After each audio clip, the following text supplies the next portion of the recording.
السلام علیکم ورحمۃ اللہ وبرکاتہ۔ الحمد للہ رب العالمین الذي تفرد بکمال الذات والصفات وتقدس فی کمالہ المشعبۃ والمخلوقات، اما بعد فاعوذ باللہ من الشیطان الرجیم، بسم اللہ الرحمن الرحیم۔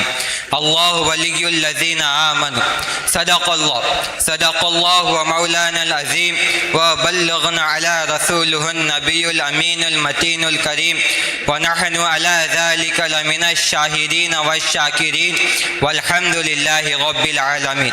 معزز مہمان خصوصی، قابل احترام اساتذہ اکرام اور میرے عزیز دوستوں اور معزز والدین، میرا نام سید محمد رضا ہے۔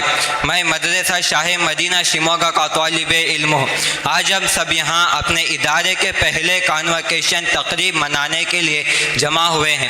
یہ موقع ہماری تعلیمی جد و جہد اور زندگی کے ایک نئے سفر کی آغاز کی علامت ہے۔ یہ دن ہم سب کے لیے فخر اور خوشی کا دن ہے۔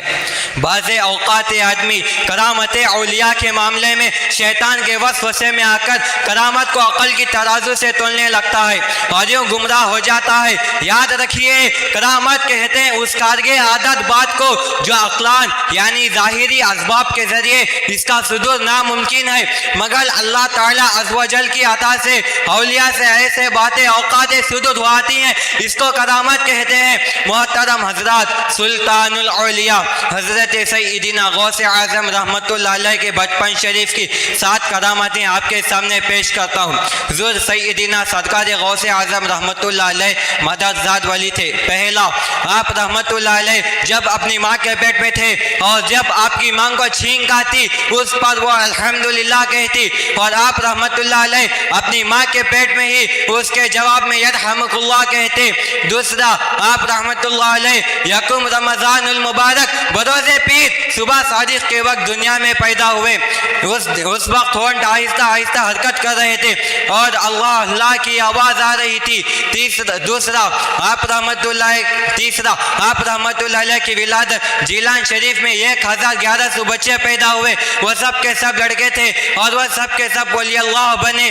چوتھا، آپ رحمۃ اللہ علیہ نے پیدا ہوتے ہی روزہ رکھ لیا۔ آپ رحمت اللہ نے پیدا ہوتے ہی روزہ رکھ لیا اور جب سورج غروب ہوا اس وقت ماں کا دودھ نوش فرمایا۔ پانچواں، 5 برس کی عمر میں جب پہلی بار بسم اللہ پڑھنے کے لیے، بسم اللہ شریف پڑھنے کے لیے رسم کسی بزرگ کے پاس بیٹھے، اعوذ اور بسم اللہ پڑھ کر الف لام میم سے لے کر 18 پارے پڑھ کر سنا دیے۔ اس بزرگ نے کہا، اے بیٹے اور سنائیے۔ فرمایا، بس مجھے اتنا ہی یاد ہے کیونکہ میری ماں کو بھی اتنا ہی یاد تھا۔ جب میں میری ماں کے پیٹ میں تھا اس وقت وہ اسے پڑھا کرتی تھی اور میں نے سن کر یاد کر لیا۔ چھٹواں، آپ رحمت اللہ علیہ جب مدرسے میں تشریف لے جاتے تو غیب سے آواز آتی، اللہ کے ولی کو جگہ دے دو۔ ساتواں، آپ رحمت اللہ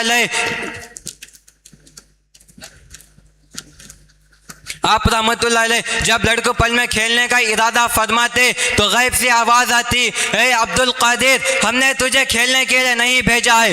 کسی شاعر نے کیا خوب ارشاد فرمایا ہے، تیری ہاتھ میں میں نے ہاتھ دیا ہے، تیرے ہاتھ میں ہاتھ میں نے دیا ہے، تیری ہاتھ ہے میری لاج غوث اعظم۔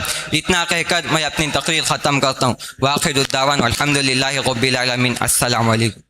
ماشاء اللہ۔